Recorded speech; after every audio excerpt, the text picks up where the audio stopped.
জানি এই রেসিপিটা ৯৯ মানুষেই খায়নি, হয়তো ১০০ মাঝে ২-১ জন খাইছে। কারণ আমি জানি না, হয়তো আগের দিনে মানুষে খেয়েছে, কিন্তু এখন বর্তমানে এই রেসিপিটা একটা আমি অনেক ২-১ বছর আগে একদিন খেয়েছিলাম একটা আপুর ভিডিও দেখে।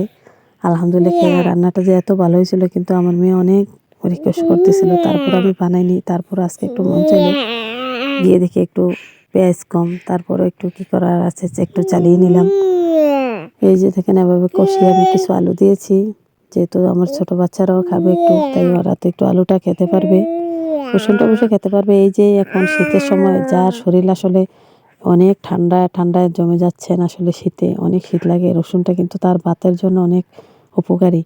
আর বিশেষ করে শীতকালে রসুন যত বেশি খাবেন ততই আপনার স্বাস্থ্যের জন্য অনেক উপকার। রসুনটা তো যে এত উপকার, আর বিশেষ করে এগুলো তো দেশি রসুন। আগে থেকে একটু সিদ্ধ করে নিয়েছি, একটু সামান্য পানি দিয়ে কষিয়ে নেব। মাখো মাখো করে এটা রান্নাটা করলে যে আসলে এতটা স্বাদ লাগে রসুনের তরকারিটা। রসুনের তরকারি জানি অনেকে অন্যরকমভাবে রান্না করে, কিন্তু আমি এভাবে রান্না করেছি, যে খেতে যে এত স্বাদ হয়েছে আলহামদুলিল্লাহ, দারুণ। বলে নিজেরটা নিজেই বলে প্রশংসা না, নিজেরটা নিজেই না, আসলে খেতে যে ভালো হয়েছে তাই বললাম। আসলে নিজের রান্না তো কষ্ট করে যেটাই রান্না করি সেটাই আসলে আলহামদুলিল্লাহ অনেক ভালো লাগে।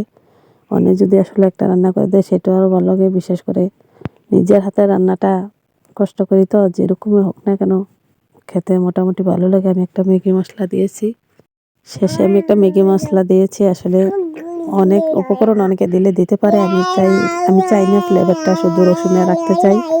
একটা ম্যাগি মশলা দিয়ে আর ধনিয়া পাতা দিয়েছি একটু বেশি করে, কারণ ধনিয়া পাতা আমি খুব পছন্দ করি।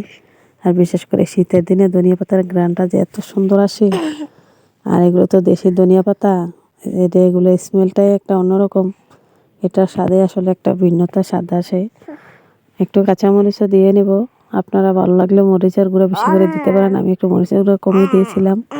এটাতে বেশি উপকরণ লাগে না, হলুদ, লবণ, মরিচ, ধনিয়ার গুঁড়া, ভালো লাগলে একটু জিরার গুঁড়া দিয়ে এগুলো দিয়ে যে আসলে কষিয়ে রান্না করার পরে যে এতটা একটা স্বাদ হবে রসুনের তরকারিটা, যে না খাইছে একবার সে আসলে বুঝতে পারবে না যে এতটা স্বাদ।